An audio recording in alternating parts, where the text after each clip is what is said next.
허생전을 배우는 시간. 최시한. 7월 1일. 남들은 즐겁게 사는데 나만 그러지 못한다는 생각이 자꾸 든다. 그럴 만한 뾰족한 이유가 떠오르지 않으니 어디 심하게 아프기라도 했으면 좋겠다. 나는 그렇다 치고 똑같은 노릇을 날마다 되풀이하면서 다들 뭐가 그리도 즐거운지 모르겠다. 좌우간 즐거운 사람들 때문에 시끄럽다. 거리와 차 속을 가득 채운 유행가. 아무 데서나 터지는 방정맞은 웃음소리. 기름진 음식들을 우적우적 씹는 소리. 337 박수 소리. 와 하는 함성. 우. 너는 왜 즐거운 표정을 안 짓는 거지? 한 달쯤 앓고 나타나면 나를 손가락질하며 그렇게 따지지는 않겠지. 좀 이상한 방법이긴 하지만 즐겁지 않은데도 즐거운 척하는 것보다 낫다. 7월 2일. K는 직접 볼 때보다 생각할 때가 더 좋다. 이름도 진짜 이름을 부르기보다는 이렇게 K라고 하는 게 마음에 든다. 실제의 K가 밉거나 싫어서가 아니다.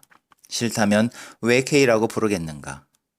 단둘이 앉아 얘기해 본 적이 없기 때문인지도 모르겠지만 하여튼 말도 직접 하거나 편지에 써 보내기보다는 이렇게 중얼대기만 하는 편이 어울리는 것 같다. 바로 옆반이니 마음만 먹으면 하루에도 몇 번씩 만날 수 있는데 정말 이상스런 짓이다. 계속 그러다 보니 어떤 때는 K가 머리칼이 길고 살결이 고운 이경미하고 같은 사람인지 아닌지 헷갈린다. 그래도 K, 내가 지금 부르는 이가 정작 누구든지 간에 K, 너도 가끔은 자기가 다른 무엇이 되는 게 싫지는 않겠지? 7월 3일. 윤수가 운동장 초회 중간에 갑자기 쓰러졌다. 내가 양호실까지 업고 갔다. 나보다 몸집이 큰데도 어떻게 업고 갔는지 모르겠다. 옆에 있던 4반 여자애들은 소리만 지르고 우리 반 녀석들은 멀거니 보고 있기만 한 게 화가 났던 것 같다. 윤수는 곧 깨어났다. 군인들처럼 줄지어 서서 줄곧 하지 마라 소리나 들으면서 대학빛이 내리쬐는 운동장에 너무 오래 있은 탓이다. 나나 윤수나 군인감이 못 된다. 양호실을 나오려니까 윤수는 같이 있어달라며 내 손을 잡았다. 아주 시원한 바람이 솔솔 들어오는 양호실 안에서 1시간 넘어 함께 있었다. 윤수는 얼마 있다가 스르르 잠들었다. 창백한 얼굴에 하얀 이불을 덮고 잠들어 있는 윤수를 지키고 있자니 이상스레 마음이 편안했다. 둘째 시간 시작종이 울려 교실로 가려니까 윤수가 눈을 뜨며 말했다. 왠지 너하고 있으면 말을 안 더듬을 것 같은 느낌이 전부터 들곤 했다고. 셋째 시간이 끝나고 가보니 윤수는 보이지 않았다. 어머니가 오셔서 데리고 갔다고 했다. 시간을 낭비한 느낌이 들었다. 나는 그 2시간 동안 교실에서 수학과 화학책을 뒤적일 게 아니라 양호실에서 윤수하고 있는 편이 나았을 거다. 윤수를 지키고 있던 양호실의 그 조용함과 편안함이 그런 책 속에는 없으니까. 책에는 있는 것보다 없는 게 더 많으니까. 하지만 그런 조용함이나 편안함 따위는 시험에 안 나온다. 7월 4일. 그 사람은 눈부라치는 산마루에서 잠시 걸음을 멈추었다. 그리고 이쪽을 보았다. 덥수룩한 수염, 푹 패인 볼, 무릎이 헤어진 남루한 군복. 하지만 그는 키가 크고 어깨가 벌어졌으며 두 눈이 찌를 듯이 빛났다. 그가 들고 있는 길고 거무스레한 총. 온몸에 탄피를 감고 있어서 마치 갑옷을 입은 것 같다. 나이를 짐작할 수 없는 그는 투사이다. 그는 험한 산길을 종일 걸어서 그 마루까지 왔다. 길은 아직도 멀다. 그의 모습 뒤로 눈보라 속에 엄연히 커다란 붓으로 문질러 놓은 듯한 산맥이 보인다.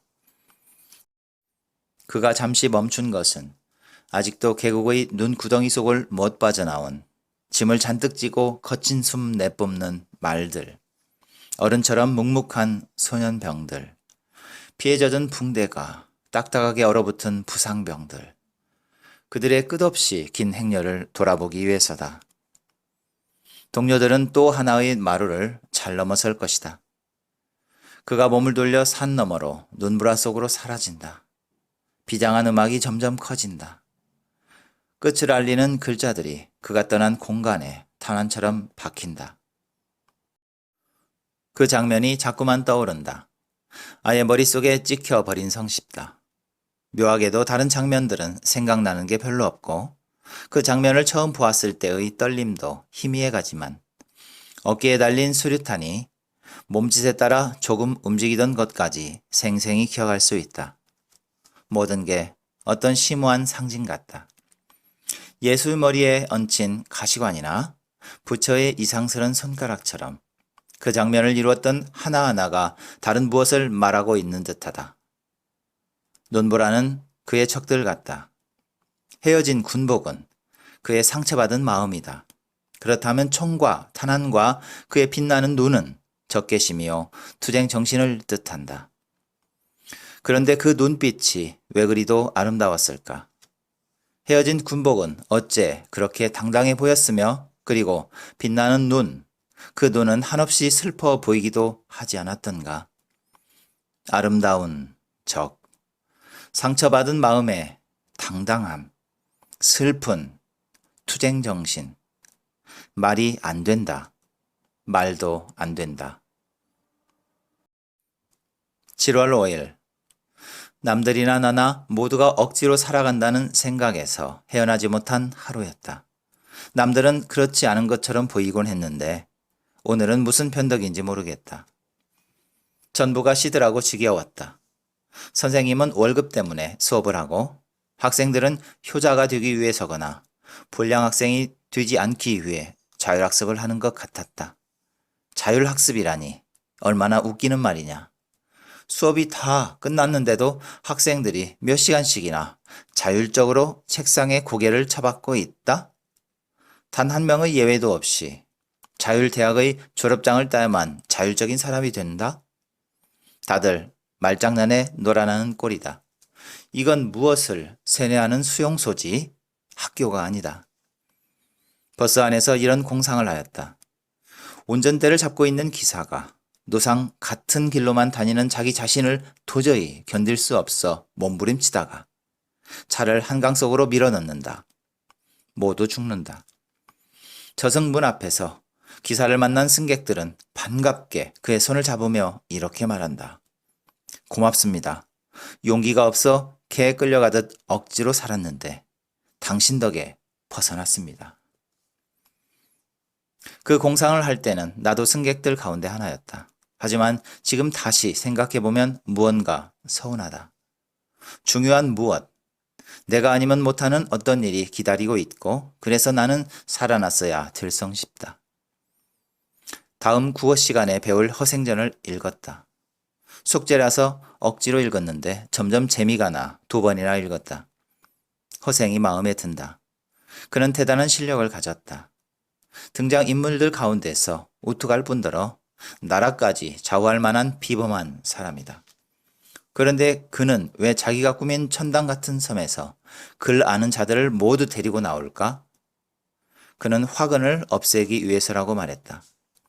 글 아는 자가 화근이 된다니 무슨 소린지 알 수 없다. 자기도 글 아는 선비이면서 돈을 벌고 도둑들을 천당 같은 섬에서 살게 해주고 이완대장을 꾸짖고 한 그 모든 일들도 자기가 글을 읽었기에 할 수 있었던 게 아닌가. 잠까지도 억지로 자는 기분은 아니다. 허생전을 읽은 덕분이다. 7월 6일 윤수가 쭈뼛쭈뼛 따라 나오더니 교문 근처에 와서야 빵을 먹으러 가지 않겠느냐고 했다. 나한테 빚을 진 사람처럼 행동하기 때문에 거절할 수가 없었다. 걔가 자진해서 입을 여는 게 흔한 일도 아니고 빵집에서 윤수는 포크를 만지작거리며 먹는 걸 쳐다만 보더니 불쑥 부탁이 있으니 솔직하게 말해달라고 했다. 그러겠다고 했는데도 크림빵을 하나 더 먹도록 또 포크만 만지작거리다 입을 열었다. 나는 외냐 선생이 굉장히 좋다.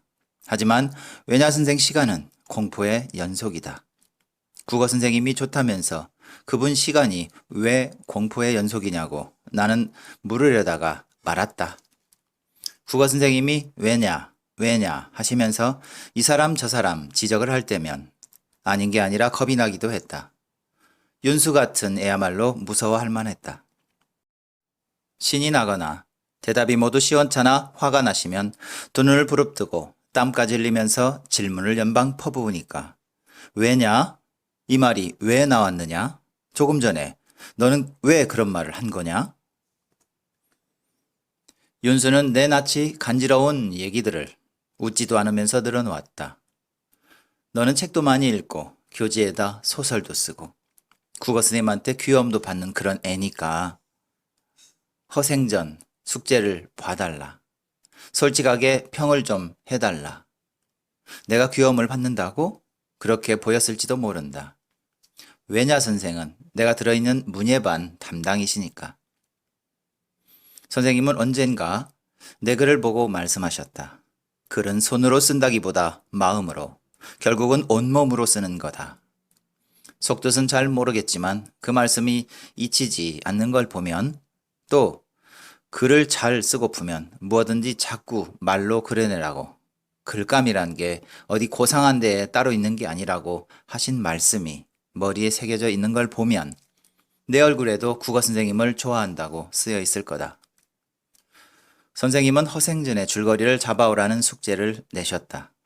그냥 말로 하는 게 좋은데 좌우간 누구를 시킬지 모르니까 말하기가 자신 없는 사람은 써다 읽어도 좋다고 하셨다. 윤수는 가방을 뒤적거리더니 쓴 것을 내밀었다. 빠뜨린 얘기도 있고 말이 어색한 데도 있었다. 그런데 마지막 문장이 나를 놀라게 하였다. 그걸 적어두어야 한다. 아무도 자기를 알아주지 않아서 허생은 아무도 모르는 곳으로 가버렸다. 그러니까 허생은 아내, 변부자, 이완대장 그리고 양민이 된 도둑들까지 모두가 자기를 알아주지 않았기 때문에 세상이 싫어서 숨어버렸다는 거다. 그 말이 짜릿하게 가슴에 와 닿았다. 아주 엉뚱하면서도 그럴듯한 면이 있어 윤수를 다시 봐야겠다는 느낌과 함께 왠지 내가 정말 솔직하게 평을 해주어서는 안 될 것 같은 기분이 들었다. 아무도 알아주지 않았다는 말은 책에 없잖아. 이 이튿날 가보니 집이 텅 비어 있더라는 말이 끝에 있다고. 그 이유를 대야만 말이 되지. 그건 그래. 관계를 잘 따져서 조리가 서게 유학하라고 그러셨으니까. 내 말은 아무도 알아주지 않았다는 게 좀 억지스럽단 말이야. 변부자는 처음 만났는데도 허생한테 엄청난 돈을 빌려주었어. 변부자는 허생을 알아주었다고. 변부자는 사람이 허생한테 되면 내 생각에 변부자는 돈만 많지 허생을 잘 알 수 없는 사람이라. 허생은 외톨이거든. 아는 거하고 알아주는 건 다 다르던가? 내 말이 맞을 거야. 그래, 변부자는 어쨌든 돈을 빌려주었어. 그렇다면 이완 대장도 그래. 허생이 뛰어난 사람인 걸 알기는 알거든. 잘못했어. 그걸 왜 생각 못했을까? 그럼 뭘 어떻게 고쳐야 되지? 그 물음에 무엇라고 대답했는지는 정리가 잘 안 된다. 꼭 고쳐야 될 만큼 말이 안 되지는 않는다. 내 말을 듣고 보니 그렇게 볼 수도 있겠다. 뭐 그런 뜻을 표시한 데 불과하다. 나는 횡설수설했다. 나중에 곰곰 생각해보니 윤수의 그 알아주지 않아서 라는 말에서 허생이 아니라 윤수의 마음을 읽었기 때문인 것 같다. 그런데 그걸 고지고대로 말하거나 금방 어떻게 고치라고 해서는 안 될성 싶었고 솔직하겠다 해놓고 그러려니까 횡설수설하고 만 것이다. 정말 윤수가 남들이 알아주지 않는 애라서 허생의 마음을 그렇게 느낀 걸까? 그렇다 하더라도 솔직하게 말해주지 않는 게 과연 잘한 일일까? 따지고 보면 허생은 끝내 자기한테 걸맞는 대접을 받지 못한 사람이니까 윤수의 말은 단지 그걸 두고 한 말일 뿐이라 할 수 있다. 어느 쪽이든 좌우간 나는 솔직하지 못했다. 윤수가 찜찜한 표정을 지은 건 당연하다. 말이 이상하다면서 그냥 두라고 한 셈이 되었으니까. 나하고라 그런지 윤수는 오늘 별로 더듬지 않았다. 더듬은 건 바로 나다. 윤수보다 내가 마음이 약하다. 아니다. 턱없이 강해서 제멋대로 넘겨짚고는 제 생각에 제가 어쩔 줄 모른다. 7월 7일. 허생전을 배우지 않아서 김이 빠졌다. 국어 선생님이 회의 때문에 수업을 하실 수 없었기 때문이다. 자기 짝하고 서로 번갈아 줄거리를 말해보라는 전가를 보내셨다. 경석이의 얘기를 듣고는 우스워서 혼났다. 허생은 가난한 사람이었는데 아내가 돈을 못 번다고 하니까 돈을 많이 벌어서 전부 변부자한테 다 줘버리고 이완 대장이 말을 안 들으니까 죽이려다가 도망쳤다. 이게 경석이의 허생전이다. 처음에는 어이가 없어서 나중에는 슬그머니 재미가 나서 거푸 꼬집어 댔다. 아내한테 안 갚음하려고 돈을 벌였단 말이지?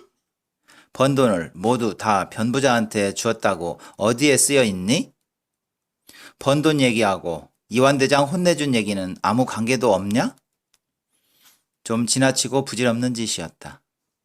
윤수의 자리 쪽이 유난히 시끄러웠다. 동철이가 윤수를 몰아붙이고 있었다. 줄거리가 적힌 공책을 보여주지 않는 모양이었다. 동철이는 사내 자식이 뭐가 부끄럽다고 계집애처럼 어쩌고 하는 심한 소리까지 했다. 윤수도 나중에는 단단히 작정한 표정으로 유난히 더 더듬으며 내가 내 글을 보고 무엇라고 할지 뻔하기 때문이다. 나야 어쩌거나 상관 말고 잘난 사람은 잘난 사람답게 자기 숙제나 잘하라고 쏘아댔다. 어쩌다 윤수가 공부건 운동이건 제 욕심대로 돼야 직성이 풀리는 동철이하고 짝이 됐는지 모르겠다. 나중에 애들이 하는 얘기를 얼핏 들으니 외냐 선생은 회의에 참석한 게 아니고 교장실에서 교장선생님과 싸웠다고. 화장실에 갔다 오다 누가 보았다고 했다. 외냐 선생님이 이겼을 거다. 외냐 선생님의 막강한 무기는 왜냐? 그것이니까. 그 이상의 무기가 어디 있는가. 7월 8일. 언제나 지하도 계단의 그 자리에서 구걸하는 등 많은 등 앉아 눈망울을 굴리는 그 사람. 행려병자. 그 사람의 무릎이 헤어진 옷 때문에 영화에서 본 투사가 다시금 떠올랐다. 같은 옷인데도 주는 느낌이 얼마나 다른가. 같은 옷을 입었는데도 사람은 또 얼마나 다르냐. 행려병자는 왜 행려병자가 될까? 투사는 어떻게 해서 투사가 되는 것일까? 아무래도 나는 행려병자에 가깝다.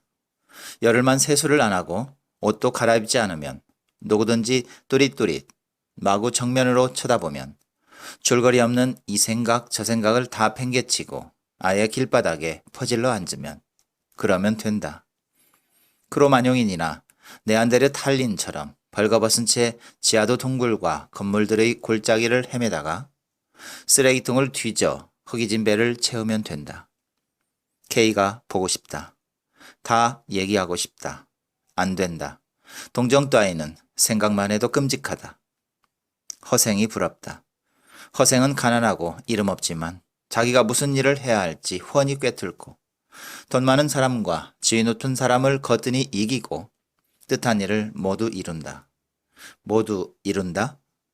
하여간 허생 같은 능력을 지니기만 한다면 겉모습이야 크려마뇽이면 어떻고 행려 병자면 어떤가. 그까지 동정 따위 할 테면 하라지. 7월 9일. 허생전을 배웠다. 1시간이 금방 지나갔다. 인사를 마치자마자 선생님께서는 그 작달만한 체구에 잘 안 어울리는 카랑카랑한 목소리로 말씀하셨다.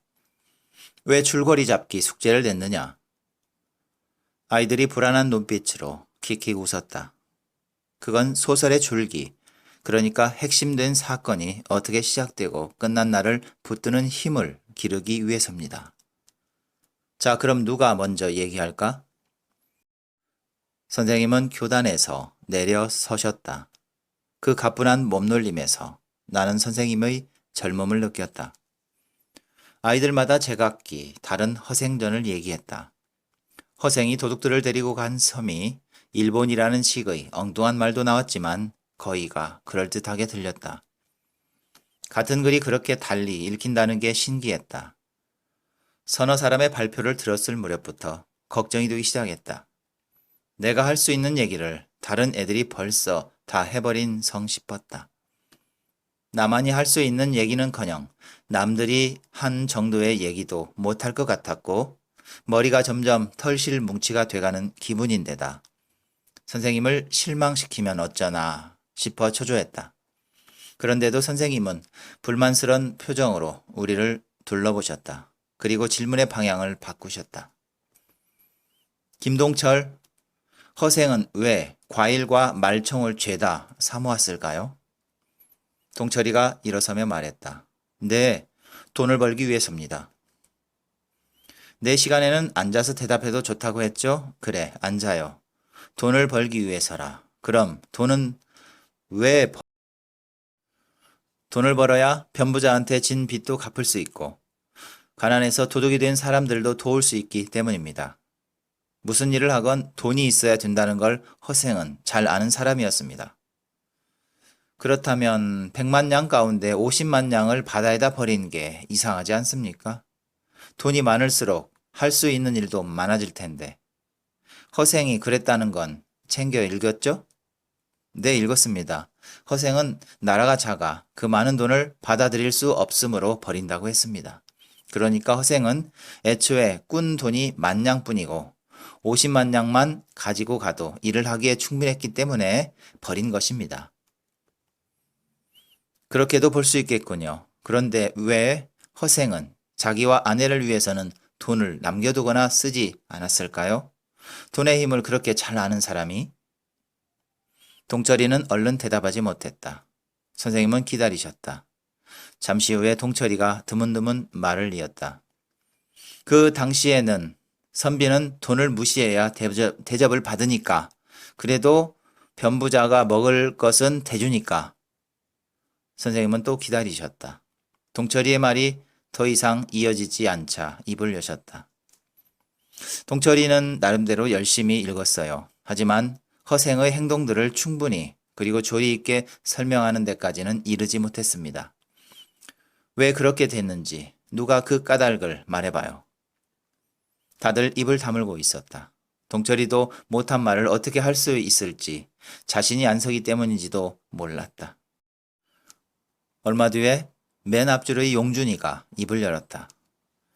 변부자가 먹을 걸 대준 것보다 허생이 돈을 바다에 버린 게 먼저인데 동철이 말대로면 허생은 변부자가 먹을 걸 대줄 걸 미리 단정하고 버렸다는 얘긴데 그건 좀 허생답지 못한 행동 같습니다. 네, 일리가 있는 지적이에요. 행동이 앞뒤 관계를 따졌군요. 하지만 중요한 사건, 핵심적인 내용과 관계된 지적은 아니라고 봅니다. 허생답지 못하다는 표현도 애매하고요. 사실 동철이가 허생의 행동들을 충분히 설명하지 못한 것도 근본적인 원인과 이유를 여러 각도에서 따져보지 않은 까닭이라 할 수 있습니다. 만사가 그래요. 밑둥을 보려고 해야 돼요. 가지 끝이나 잎사귀만 보면 혼란에 빠지기 쉽죠. 내가 동철이한테 처음에 했던 질문, 왜 과일과 말총을 죄다 사모았느냐는 질문으로 돌아가서 동철이의 해석이 어째서 허생의 다른 행동들을 충분히 설명하지 못했는지 알아봅시다. 허생은 어째서 하필이면 과일과 말총을. 그때 고개를 푹 숙이고 있던 윤수가 여전히 고개를 숙인 채 선생님의 말씀을 자르며 말했다. 의외였다. 선비가 돈을 벌려고만 그랬다고 하니까 허생은 겉다르고 속 다른 가짜 선비로 만들었. 아이들이 와 웃었다. 윤수의 어깨가 움찔하면서 말이 끊겼다. 나는 웃을 수 없었다. 동철이의 얼굴도 나처럼 차갑게 굳어 있었다. 걔는 자존심이 상한 게 분명했다. 선생님은 얼굴을 찌푸리며 소리치셨다. 다른 사람이 말을 하는데 왜 웃나? 그러고 나서 음성을 낮추어 윤수한테 말씀하셨다. 좋은 지적인데 말을 마저 해요. 윤수는 여전히 고개를 숙인 채 돌처럼 움직이지 않았다. 나는 그 침묵이 견딜 수 없었다. 무식하고 잔인한 놈들. 가슴이 마구 방망이질 쳤다. 그때 동철이의 말이 들렸다.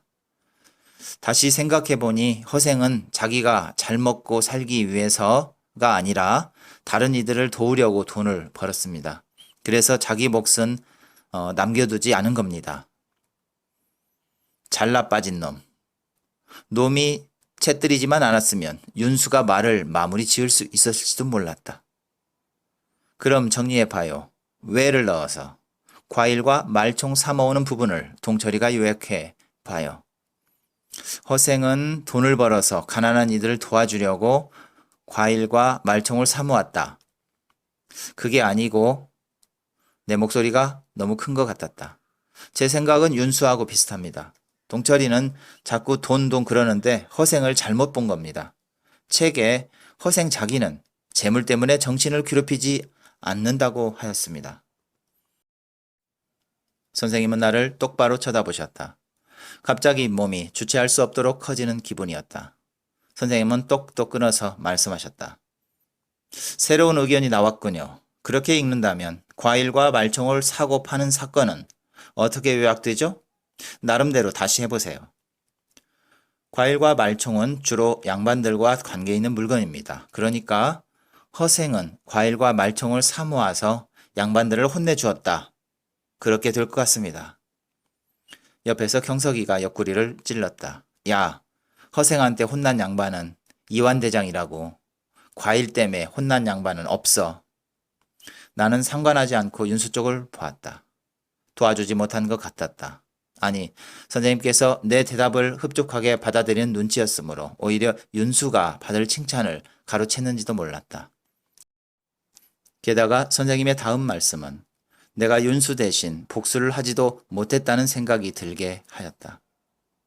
양반들을 혼내주었다는 말은 비판했다는 말로 바꾸는 게 적절하겠죠? 당시에 과일이 제사나 잔치에 주로 쓰였다는 점, 그리고 말총은 양반들이 쓰는 망건과 갓을 만드는데 쓰였다는 점을 참고한 말입니다. 꽤 여러모로 생각하면서 읽었어요. 그런데 양반을 곤란에 빠뜨리고 그들로 하여금 돈을 많이 쓰게 한 것도 사실이지만 통철이 말대로 허생이 그런 걸 휩쓸어 사두었다가 값이 오르니까 팔아서 떼돈을 번 것도 사실이죠. 너무 돈만 생각해도 문제지만 지나치게 그걸 무시해도 무리가 생깁니다. 허생에게 있어 돈은 목적이 아니죠. 그렇다고 해서 가난한 백성들을 돕는 수단까지 아니라고 볼 수는 없다는 말입니다. 선생님은 천천히 걸어서 교단으로 올라가셨다. 이제 질문이 그치나 보다 싶어 몰래 한숨을 내쉬는 아이들이 있었다. 소설은 신문 기사와는 다릅니다. 요새는 신문의 기사글도 그럴 때가 있기는 하지만 소설을 이루고 있는 말은 말 속에 또 말이 있죠. 그리고 그 말, 곧 속뜻을 풀어내는 실마리도 소설 안에 갖추어져 있습니다. 그걸 읽어내려면 행동의 앞뒤 관계를 따지고 인물들의 심정을 헤아리고 여러 가지 관련 지식과 사실들을 참고해야 합니다. 나는 금방 읽어낸다는 표현을 썼는데 달리 보면 그건 주어진 뼈대와 틀에다 독자가 읽어낸다고 할 수도 있어요. 우리가 하고 있는 게 바로 그런 일인데 더 계속해 봅시다. 허생이 과일과 말총을 사고 판 행동에 대해 양반을 비판하기 위해서라는 해석과 돈을 벌어 가난한 사람들을 돕기 위해서라는 해석이 나왔죠. 자, 그럼 그 두 가지는 전혀 다른 것인지 아니면 서로 어떤 긴밀한 관계가 있는지 살펴봅시다. 그걸 알려면 먼저 허생이 돈을 벌어서 어디에 썼나를 챙기는 게 좋을 겁니다. 그러다 보면 허생이 돈을 벌고 쓴 행동에 담긴 속뜻이 양반 또는 벼슬아치 비판과 어떤 관계에 있는지가 드러날 테니까요. 어디에 썼죠? 더 적을 수가 없다. 윤수한테 신경을 쓰다가 동남쪽에 섬이 어떻느니 이완 대장이 왜 일마다 어렵다고 했느니 등등까지 주고받는 그 뒤는 잘 듣지 않았다. 게다가 손도 아프고 적다 보니 자꾸 무얼 꾸며 넣는 것 같기도 하다. 소설을 쓰려는 게 아닌데 말이다. 허생이란 사람이 정말 있었다면 박지원도 허생전을 쓰면서 이랬을 거다. 자기 뜻대로 의미를 붙이고 뭘 넣거나 빼버리고. 선생님의 마지막 말씀이 떠오른다. 이번 시간에는 사건들 그리고 그것이 연결되어 이루는 줄거리 중심으로 살폈는데 다음 시간에는 허생이 누구냐, 허생이란 인물이 과연 어떤 기질과 생각을 지닌 사람이냐를 중심으로 살펴보겠습니다. 다른 인물들과 비교하면서 잘 읽고 생각해 오세요. 허생이 누구냐고? 선생님의 질문엔 끝이 없다. 이번에는 왜냐가 아니라 누구냐이다. 나도 참 병이다. 끝이 없는 질문들을 졸졸 쫓아가며 베끼고 있으니. 손이 아파서 더 못 쓰겠다고 그 아픈 손으로 써놓고 그러고도 자꾸 더 쓰고 있으니 나란 사람은 누구냐. 총이 아니라 연필을 든 투쟁 정신으로 빛나는 눈이 아니라 신경을 너무 써서 핏발이 선 눈을 가진 투사가 아닌 환자. 환자? 어떤 환자? 윤수가 더듬지 않았으면 좋겠다. 아니면 아예 나서서 말을 하려고 들지 않든가. 허생의 행동, 허생 읽기. 윤수의 행동, 윤수 읽기. 나의 행동, 나 읽기. 읽기는 언제나 내가 한다. 허생전 읽기는 꽤 재미가 있는데 다른 읽기는 왜 그렇게 갈피를 잡을 수 없는지 모르겠다. 아니, 허생 읽기나 나 자신 읽기나 갈피를 못 잡기는 마찬가지이다. 머릿속이 복잡한 크로마뇽인 7월 10일 나의 K 너는 듣고 있겠지? 긴 머리단 속에 꿈꾸듯 숨어있는 뽀얀 두 귀로 밤이 깊으니 너는 저 어둠 속에서 가만히 내 말소리에 젖기만 하렴. K 작고 예쁜 내 귀도 어쩔 수 없이 낮에 학교를 가득 채웠던 그 어지러운 말들을 들었겠지? 그 얘기가 하고 싶어. 당분간 일기든 뭐든 단 한 줄도 쓰고 싶지 않았던 어제의 심경을 버리고 이렇게 너를 불러냈다.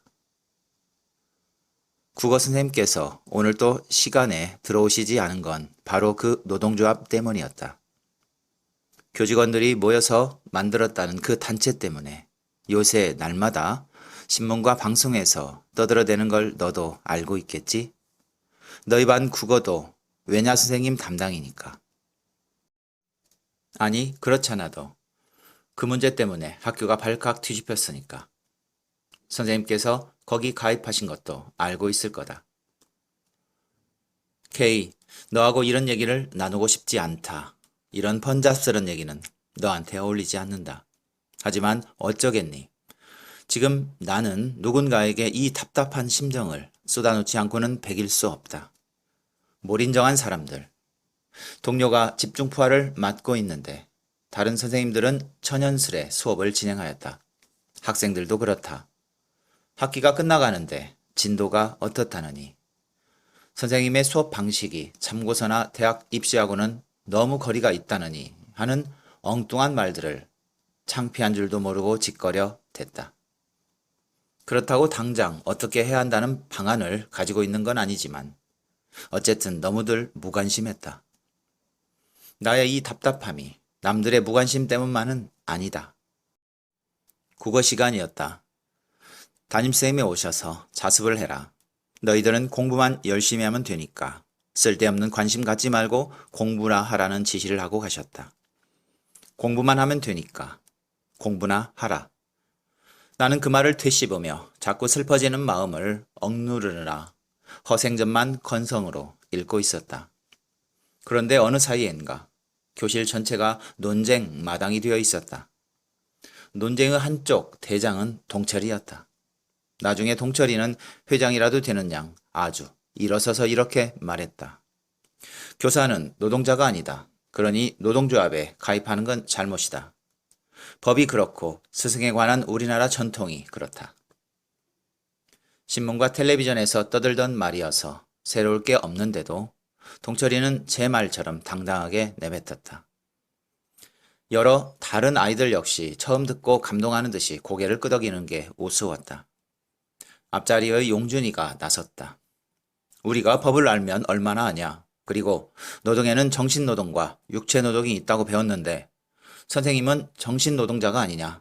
좌우간 왜냐 선생이 무슨 나쁜 일에 나설 뿐은 아니니까 섣불리 입방아 찢지 말고 기다려보자. 동철이가 이내 대꾸를 했다. 나는 왜냐 선생이 나쁜 사람이라고는 말하지 않았다. 누구든 판단을 잘못할 수는 있다. 정부에서 막고 다른 선생님들도 동의하지 않는 일을 하는 건 잘못이다. 반대하는 사람들이 우리도 다 아는 정신노동, 육체노동을 몰라서 그럴 것 같냐. 경석이도 한마디 거들었다. 우리 아버지가 그러는데 무슨 노동조합이든 거기에 드는 사람은 모두 빨갱이라더라. K. 내 마음은 분명 선생님 편이지만 선생님께서 판단을 잘 하셨는지 잘 못하셨는지 잘했다면 왜 그런지 알 수 없어서 논쟁에 끼어들 수가 없었다. 그런 문제에 대해 내가 너무 아는 게 없음을 절감하였다. 다른 애들처럼 어디서 주워들은 이야기를 자기 것처럼 뉘까리기는 죽어도 싫고 솔직히 말해서 그런 일이 내 주변에서 일어나는 것부터가 마땅치 않았다. 선생님께서 이렇게 될 줄 모르고 조합에 가입하셨다고는 생각할 수가 없다. 선생님은 왜냐 선생이니까. 그러면 알면서도 왜 그러셨을까? 선생님도 나처럼 때때로 모든 사람이 한심스럽게 보여 남들을 너무 무시하신 걸까? 논쟁이 한참 벌어지고 있는데 윤수가 내게로 왔다. 윤수는 나를 교실 뒷곁의 라일락 나무 그늘 속으로 데리고 갔다. 휴식 시간이 아닌데 그래서는 안 된다는 생각이 얼핏 들었지만 될 대로 되라는 심정이었다. 윤수는 흥분해서 심하게 더듬거렸다. 개음알을 주워 모으면 이렇다. 왜냐 선생은 결국 쫓겨날 거다. 허생처럼 어디론가 사라져 버릴 수밖에 없을 거다. 자기 편이 너무 없기 때문이다. 그리고 윤수는 내게 물었다. 너는 물론 왜냐 선생 편이지? 나는 그렇다고 대답했다. 그런데 물은 뜻은 그게 아니었다. 윤수는 말했다. 그렇다면 너는 왜 동철이와 싸우지 않느냐? 어서 들어가서 동철이 녀석의 주장을 꺾어라. 너처럼 글도 잘 쓰고 말도 술술하는 애가 안 한다면 누가 하겠냐? K. 나는 무척 곤욕스러웠다. 나 역시 왜냐 선생이 너무 외로운 처지고 어쩌면 쫓겨날지도 모른다는 생각이 들었지만 윤수가 바라는 행동 같은 걸 하러 나서고 싶지 않았기 때문이었다. 무슨 일이 어떻게 될지 아직 잘 모르는 상태가 아니냐. 동철이 따위하고 싸워서 이겨봐야 무슨 소용이냐. 나는 더듬고 있었다. 예쁘고 똑똑한 나의 K. 왜 나서고 싶지 않았느냐고 묻지 말아다오. 나도 잘 모르기 때문이다. 나서고 싶지 않았는지 나설 수 없었는지조차 잘 모르겠다. 이유를 대라면 뭐라 하기에는 하겠지만 어떤 말이든 결국은 적절치 않게 될 터이다.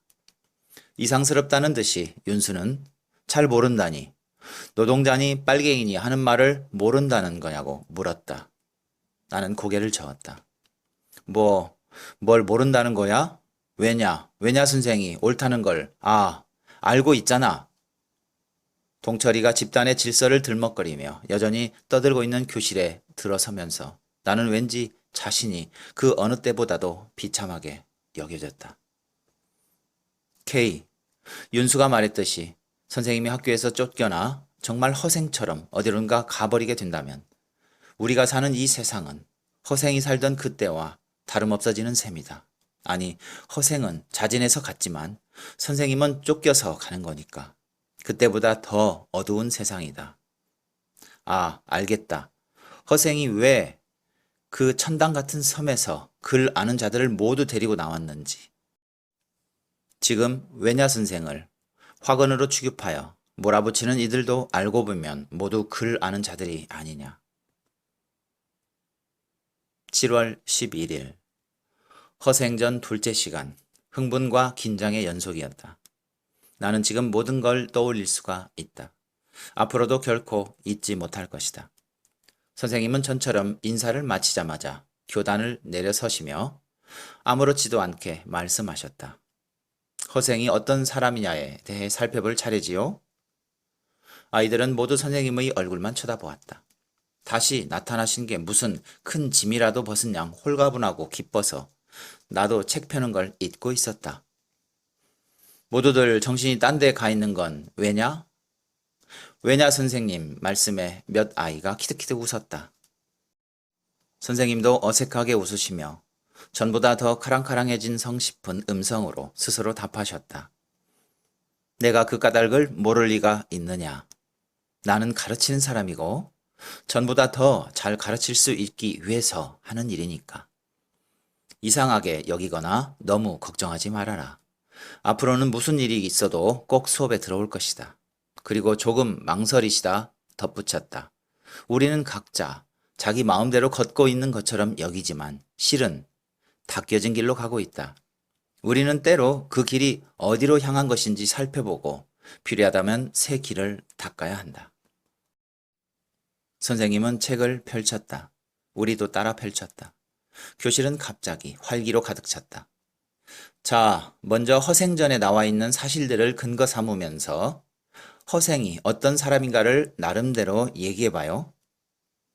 배짱이 두둑한 사람 같습니다. 누군가 걸찍하게 말하자 아이들이 와 웃었다. 선생님의 얼굴이 한결 펴졌다. 같습니다라는 표현은 될 수 있으면 쓰지 않는 게 좋아요. 생각을 잘 간추린 뒤에 자신 있게 잘라 말하는 습관을 들여야 합니다. 장사 수완이 좋은 아주 좋은 사람입니다. 아내를 전혀 돌보지 않는 걸 보면 좀 매정한 데가 있습니다. 형식에 매이지 않고 과감하게 일을 추진하는 사람입니다. 외로운 사람입니다. 친구가 없습니다. 가난한 사람들을 도와주는 의로운 사람입니다. 홍길동하고 비슷합니다. 돈과 재물을 하찮게 여깁니다. 아닙니다. 허생은 돈을 굉장히 중요시하는데요. 아이들이 웅성거렸다. 또 돈이 문제군요. 아무래도 여러분이 돈에 관해 너무 관심이 많거나 좀 잘못된 생각을 가지고 있는 듯합니다. 지난 시간에 그 문제는 다소 정리되지 않았나요? 그 문제하고 씨름했던 동철이가 해결해 보는 게 어떨까? 네, 동철이가 일어서려다 도로 앉았다. 허생은 돈을 벌어 가난한 백성들을 위해 썼는데 거기에는 무능하고 허례허식에 빠진 벼슬아치들과 양반 계층을 비판하는 뜻이 담겨 있습니다. 그러니까 허생은 돈을 중요시했다기보다는 허생은 돈을 목적으로가 아니라 수단으로 중요시했던 거죠.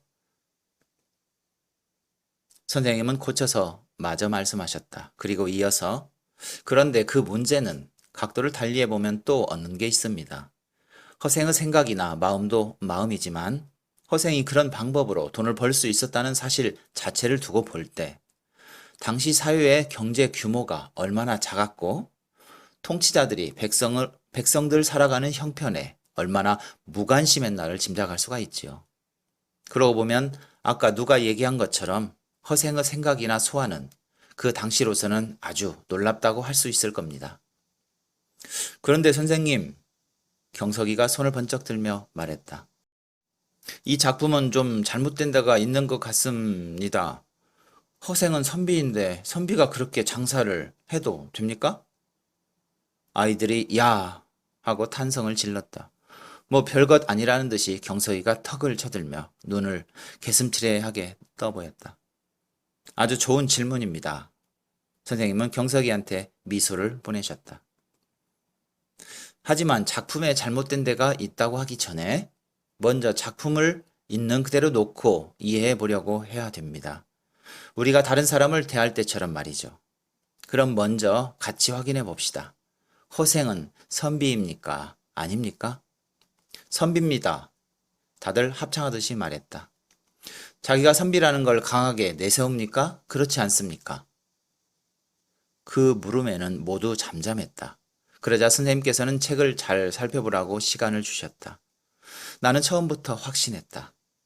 그래서 조금 있다가 돈을 되돌려주려는 변부자에게 허생이 한 말을 소리내어 읽었다.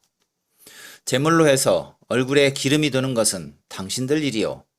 그대는 나를 장사치러 보는가? 선생님은 나한테도 흡족한 미소를 보내셨다.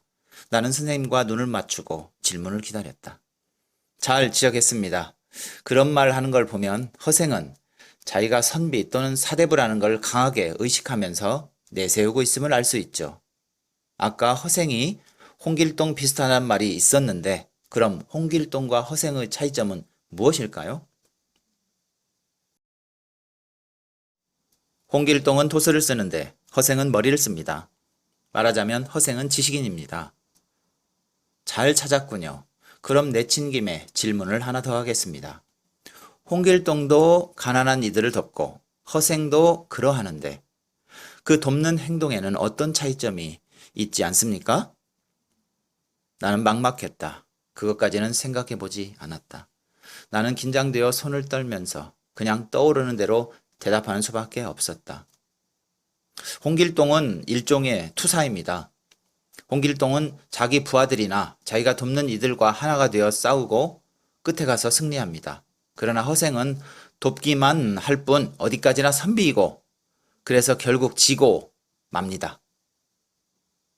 허생이 누구한테 졌다고 생각한 적은 없었는데 아니 허생은 마음만 먹으면 누구든지 이길 수 있는 사람이라 여겼는데 홍길동하고 비교해보니 말이 그렇게 되었다. 선생님은 주먹을 불끈 쥐어 보이며 힘찬 소리로 말씀하셨다. 지금 한 말을 잘 들었겠죠? 참말 멋진 지적입니다. 본인도 얼마쯤은 그 뜻을 알고 말했겠지만 그 말에는 참으로 깊은 뜻이 우리가 살아가면서 두고두고 곱씹을 만한 뜻이 담겨 있어요. 우리가 이렇게 소설을 읽고 궁리하는 건 바로 그런 진실을 발견하기 위해서입니다. 허생은 홍길동 같은 영웅처럼 보이지만 사실 영웅답진 못해요. 경석이가 했던 질문으로 돌아가 보면 허생은 장사해서 돈을 벌고 그걸로 가난한 백성들을 돕지만 항상 선비로서 그러는 겁니다. 그는 한 번도 선비의 자리, 양반 사대부라는 자리를 떠난 적이 없다. 그 말입니다. 허생은 장사를 하지만 장사꾼을 경멸하고 백성을 돕고 북벌책 같은 국가 대사를 논하지만 조정에 뛰어들어 적극적으로 그것을 실천하려고는 하지 않습니다. 산업공상을 구별하던 당시의 규범, 때가 아니면 초야에 운둔한다는 선비의 처세관에 묶여서 거리를 두고 비판하거나 도와줄 뿐 하나가 되어 함께 살고 책임지지는 않는 겁니다. 이 점이 바로 허생의 한계요. 허생전을 지은 연암 박지원의 한계라고 할 수 있습니다. 당시 사회를 비판은 하고 있지만 그 사회를 바로잡으려고 적극적으로 노력하지는 않았습니다. 양반 계층의 생각, 사대부가 쓰는 말을 버리지 못하고 있어요. 선생님은 질문하기를 잊으신 듯 그런 뜻의 말씀을 오래 더 하셨다. 허생전이 한글이 아니라 한문으로 쓰여진 것도 그런 한계와 관련이 있다고 하셨다. 그러고는 공책에다 홍길동이 꾸민 율도와 허생이 꾸민 동남쪽 섬이 어떤 점에서 서로 비슷하고 다른지에 관해 적어보라고 하셨다. 내가 국리 끝에 두어 가지를 생각해내고 적으려는데 갑자기 동철이가 벌떡 일어서며 말했다. 허생이 졌다는 건 누구한테 졌다는 말씀입니까? 책에는 허생이 그냥 어디론가 가버렸다고 되어 있지 않습니까? 선생님께서는 투쟁을 강조하시는데 어떤 선입견을 가지고 보시는 것 같습니다. 아이들이 수군거렸다. 동철이의 말투에 화가 났고 걔가 말하고픈 내용이 짐작되어 가슴이 졸아들었다. 선생님은 동철이가 서 있는 걸 그대로 둔 채 천천히 말씀하셨다. 허생이 졌다는 것은 허생의 행동 전체를 놓고 독자인 우리가 평가하느라고 쓴 말입니다. 허생은 확고한 이상과 탁월한 능력을 지녔지만 그걸 다 실현하지 못했고 그러니 불만스런 현실과 그 현실을 지배하는 사람들한테 졌다고 본 것입니다. 도피했다고 할 수도 있겠지요. 하지만 그럴 만한 근거가 있기만 하다면 얼마든지 달리 말할 수 있어요. 그게 문학입니다. 자, 그럼 나름대로 해석해봐요. 허생은 왜 어디론가로 가버렸느냐? 그런 말씀을 하시는 선생님의 목소리가 이상스레 딱딱해져 갔다. 동철이 때문에 화가 나 그러시는가 했더니 그게 아니었다. 선생님께서 힐끔 보신 복도 쪽 거기 어떤 사람 둘이 서 있었다. 한 사람은 교감 선생님이었다. 수첩에 무얼 적고 있는 다른 사람은 낯이 설었다. 감시를 하는구나. 동철이의 말이 먼 데서 들려왔다. 허생이 어디론가 가버렸다는 말은 그다지 중요하지 않다고 봅니다.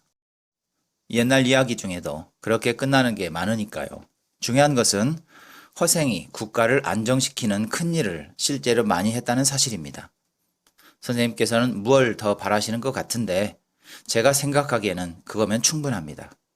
허생은 영웅입니다. 나라에 큰 공을 세운 영웅 말입니다. 말은 실체가 아니라 하나의 도구예요. 그렇게 전달하는 뜻이 그 속에 고정되어 있다기보다 어떤 입장에서 어떤 의도로 사용하느냐에 따라 그 뜻이 결정되고 변한다는 얘기입니다. 산은 언제나 산이지만 그걸 가리키는 산이라는 말은 등산가가 쓰는 경우하고 터널 기술자가 쓰는 경우에 그 느낌과 뜻이 다른 데가 있단 얘기입니다. 지금 영웅이란 말을 썼는데 그런 의미라면 보기에 따라 이완대장도 영웅일 수 있습니다.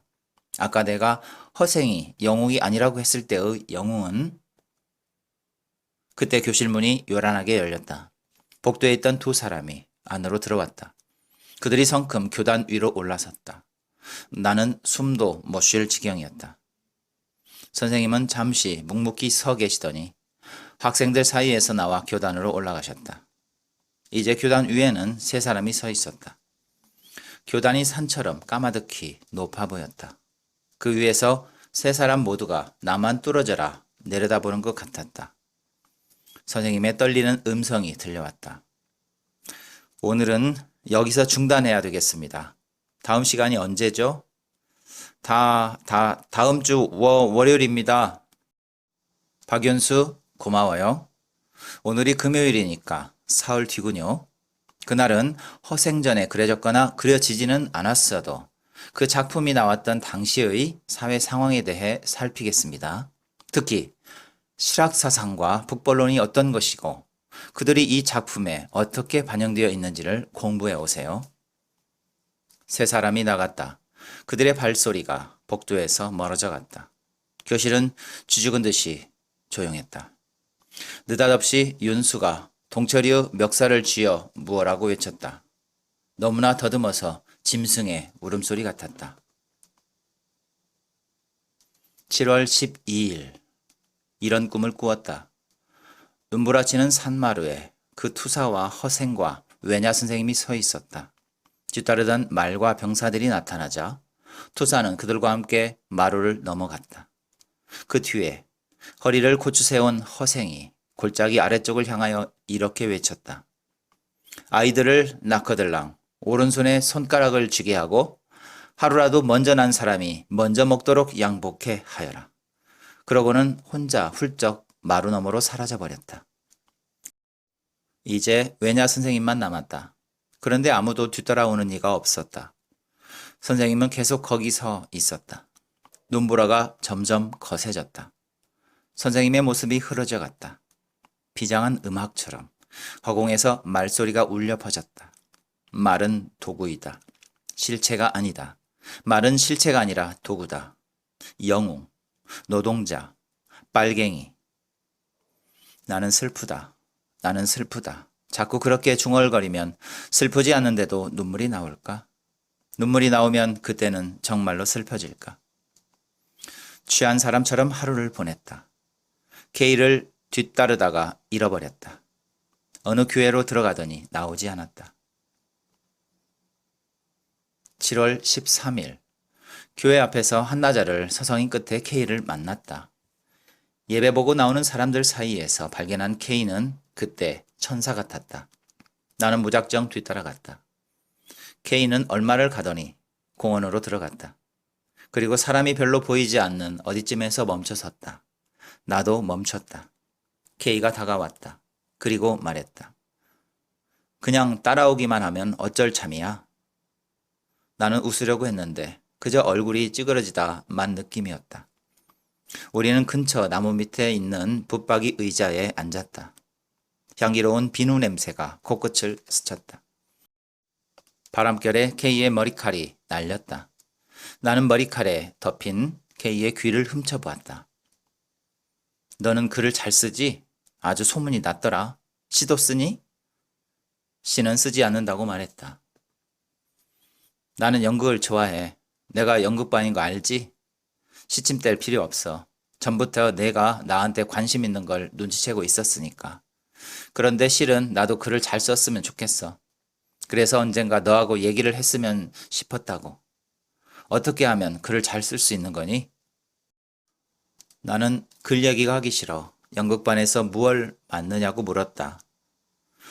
배우야. 가을 예술제 때 심판 춘향전을 공연하는데 내가 춘향이 역으로 뽑혔어. 방학이 되면 본격적으로 연습할 거야. 엄마가 알면 공부 대신 그런 짓이냐고 난리 나겠지만. 그리고 K는 그 심판 춘향전이라는 것에 대해 길게 이야기했다. 춘향이는 로큰롤 음악을 무척 좋아하는 앤데 몽룡이는 공부밖에 모르는 책벌레다. 둘이 자연농원에서 우연히 만나 사귀었는데 나중에 대학에 붙는 건 몽룡이가 아니고 춘향이다. 몽룡이가 재수를 하는 동안 춘향이가 가수가 되어 전국을 누비는데 나는 듣다 말고 물었다. 그런 걸 학교에서 공연하라고 하겠니? 그럼 연극반 선생님이 대본을 갖고 와서 교장 선생님한테 벌써 허락받았는걸? 그런 거라니 너 유치하다고 무시하는 거냐? 나는 부정하지 않았다. 그 얘기도 더 하고 싶지 않았다. K는 기분이 상한 듯 딴 데를 보고 있었다. 뽀얀 목덜미가 눈부셨다. 왜냐 선생님 일을 너는 어떻게 생각하는지 알고 싶어. 그분이 너무 이상에만 빠진 걸까? 지금 왜 그런 얘기를 하니? 문학을 한다는 애가? 아이들이 한낮의 햇볕 속을 뛰어다니는 게 나무들 사이로 보였다. 아침부터 아무것도 먹지 않아서인지 현기증이 났다. K, 오늘의 일기는 독백이나 같다. 늘 독백이었던 것 같기는 하지만 K, 너의 이름을 지운다. 아니, 없앤다. 다 내가 하는 짓이다. 너는 없었다. 이경미가 있었을 뿐이다. 7월 14일 외냐 선생님의 허생전 셋째 시간은 없다. 아마 그 시간은 영원히 오지 않을 것이다. 외냐 선생님한테 배울 허생전은 영원히 다 배우지 못하는 셈이다. 아침에 등교하려니까 교문이 한쪽만 열려 있었다. 그리고 교문 주위에 교감과 교무주임 선생님, 그리고 못 보던 이들이 서성이고 있었다. 나는 설마하였다. 하지만 교실에 들어가 아이들이 임무화하는 얘기를 들었을 때 그건 사실이 되었다. 외냐 선생님이 학교에 못 들어오게 막은 것이었다. 온 학교가 술렁거렸다. 하지만 쉬는 시간만 그럴 뿐 수업 시간은 전처럼 지나갔다. 나는 무엇에 관심조차 두기가 싫고 학교에 불이라도 나서 얼른 집에 가게 되었으면 하였다. 책마다 깨알같이 박힌 글과 누가 하는 그 어떤 소리도 모두 거짓말 같고 눈부라치는 산마루의 그 투사가 자꾸 어른거렸다. 국어 시간에 담임쌤이 대신 들어오셨다. 선생님은 이렇게 말했다. 누구든 너무 자기 주장만 앞세워서는 안 된다. 민주주의는 다수결이다. 모든 의사표시는 절차를 밟아 법대로 해야지. 남이 어쩌잔다고 거기에 쏠려서는 못 쓴다. 나는 속으로 중얼거렸다. 허생이 선비의 법대로 돈벌이를 하지 않았다면 도둑들을 사람답게 살도록 해줄 수 있었을까요? 다수결이라면 그야말로 이완대장이 좋아하는 건데 그럼 선생님은 세력 있는 자들의 눈치나 보는 이완대장이 옳고 그를 찌르려던 허생은 그러단 말씀입니까? 하지만 몸속 어딘가에서 이런 소리가 들려왔다. 안 돼. 그건 내 일이 아니야. 내 일은 따로 있어. 딴 곳에 있어. 내가 이완대장의 세상을 알기는 아는 거야? 그때 선생님이 날카롭게 말했다. 박윤수는 어디 갔지? 나는 소스라치며 살펴보았다. 윤수의 자리가 비어 있었다. 어디가 아파 양호실에 갔는지도 몰랐다. 그런데 누군가가 말했다. 선생님, 저게 창밖을 보았다. 땡볕이 쏟아지는 누런 운동장 한가운데 누가 홀로 주저앉아 있었다. 윤수였다. 무릎 앞에 뭐라 적힌 종이가 세워져 있었다. 나는 온몸이 떨렸다. 그 종이에 적힌 말을 보이지 않아도 읽을 수 있었다. 아이들이 우르르 창가로 몰렸다. 자리에 앉아라, 앉아. 저 녀석이 퇴학당하고 싶어서. 선생님이 밖으로 뛰어나갔다. 나는 일어섰다. 그리고 온몸의 움직임을 뚜렷이 느끼면서 복도를 지나 운동장 가운데로 뛰기 시작했다. 윤수가 땅바닥에 누워버리는 게 보였다. 내가 업으러 가는지 업히러 가는지 알 수 없었다. 외냐 선생의 허생전 수업은 계속되고 있다.